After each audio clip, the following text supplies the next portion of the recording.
Morning, everybody, and happy Tuesday morning. Just got done my run this morning, and I know I've been a little bit absent from these videos lately, but I've been thinking a lot about the issues that we're facing in our country right now. And I want to talk to you all about them, but I wanted to make sure that I was going to talk about them in a respectful way.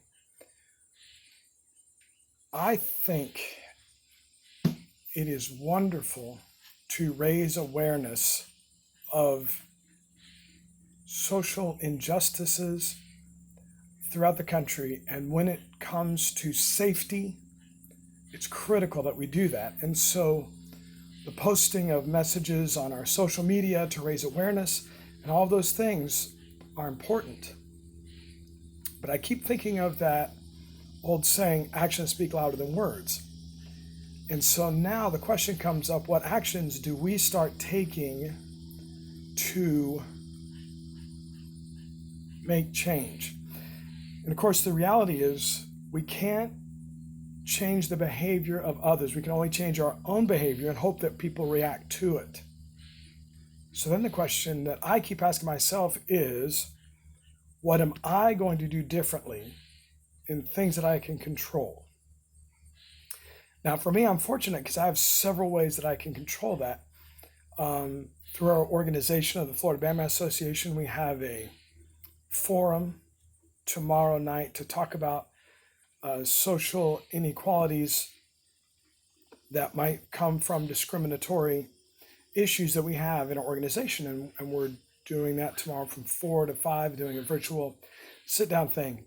I started talking to the leadership in our school program of how do we look for any discriminating practices or behaviors that we can change in the way that our program is run or in the way that we treat each other. But it always comes back to, what can I change? Where are my blind spots? What conversations do I need to have? How do I talk to people about those issues that I may be causing, or things that I can do to help that? And sometimes those conversations need to also happen with people that don't agree with us, or the people that are the instigators of the problem. I always think of another old saying that the only way to win an argument is to avoid it, or a man convinced against his will is of the same opinion still. If we have a tendency to say, if you don't agree with me, you're not my friend, and I can no longer have any contact with you, then we've just given up on that person, and that person no longer will be able to see our example that we set.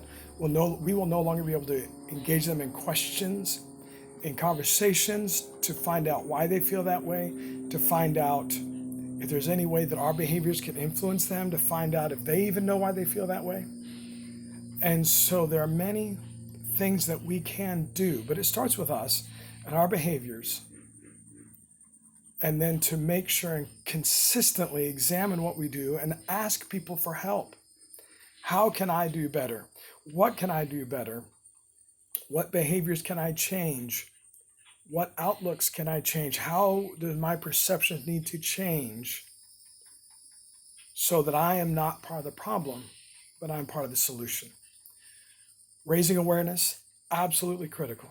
But then to follow it up with, what action steps am I taking? What am I doing differently going forward? What change can I create that's within my power to do? Tough issues, but critically important issues that we need to make sure that we're dealing with. All right, y'all, I know it was a long talk today, but I do want to wish you all a very happy Tuesday, and hopefully I'll be checking in again with you soon.